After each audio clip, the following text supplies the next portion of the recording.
Hello everyone, welcome to Uttam's academy.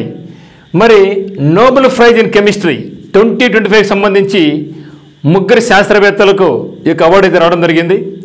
మరి ఇక ముగ్గురి పేర్లు కొంచెం కష్టంగా ఉంటాయి, కనుక్కోవడం ఇబ్బందికరంగా ఉంటుంది. కాబట్టి దీనికి కోడింగ్ విధానంలో నేను మీకు సింపుల్గా నేర్పిస్తాను, నేర్చుకున్నాం ఒకసారి. ఎందుకంటే మనం అలాగే చూసాం, ఫిజిక్స్ అయితేనేమి, మెడిసిన్ అయితేనేమి, ఎకనామిక్స్ అయితేనేమి చూసాం చాలా సింపుల్గా. మరి ఈ యొక్క వీడియోలో మనం కెమిస్ట్రీ మీద కూడా ముగ్గురు వ్యక్తులు ఉన్నారు చూద్దాం. ఎందుకంటే మనకు 4 రంగాల్లో 4 × 3 = 12 మెంబర్స్కు, సాహిత్యంలో ఒకరికి, శాంతిలో ఒకరికి, మొత్తం ఈ సంవత్సరానికి సంబంధించి 14 మందికి ఇక నోబెల్ అవార్డ్స్ రావడం జరిగింది. అందులో కెమిస్ట్రీ నుంచి కూడా ముగ్గురికి వచ్చింది. మరి ఎవరి వల్ల అంటే Richard Robeson, సుసుమా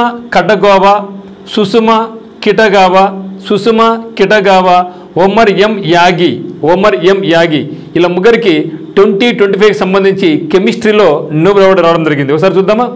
so Richard Robeson, సుసుమా కిటగావా,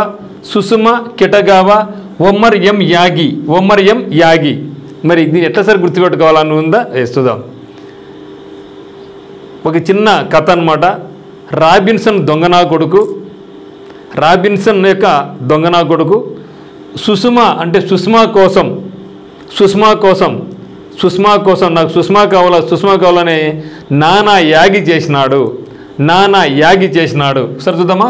నానా యాగి చేసినాడు. ఓకే. రిచర్డ్ దొంగనా కొడుకు, రాబరీ అంటే దొంగతనం కదా. రిచర్డ్ దొంగనా కొడుకు ఎవరి కోసం? సుష్మా కోసం కిటగావా. సుష్మా కోసం ఏం చేశాడు? నానా యాగి చేసినాడు. అయిపోయి. ఓకే. రిచర్డ్ దొంగ కొడుకు సుష్మా కోసం నానా యాగి చేసినాడు. అయిపోయి.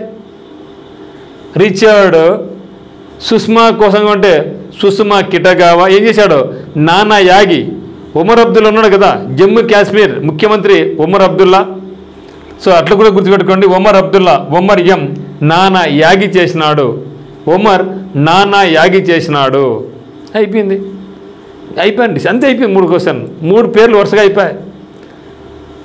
రిచర్డ్ రాబ్సన్, సుష్మా కిటగావా ఏం చేశాడు? నానా యాగి చేశాడు. ఎవరు? జమ్మూ కాశ్మీర్ ముఖ్యమంత్రి గుర్తుపెట్టుకో. కాబట్టి ఒమర్ ఎం యాగి నానా యాగి చేసినాడు. సింపుల్గా అయిపోయింది కదా. కాబట్టి ఈ విధంగా మీరు నేర్చుకుంటే ఈ యొక్క నోబెల్ అవార్డ్స్ వచ్చే సంవత్సరం వరకు మీరు ఏ పేరు అడిగినా, ఏ రంగం అడిగినా కూడా మీరు ఇట్లే చెప్పేయచ్చు.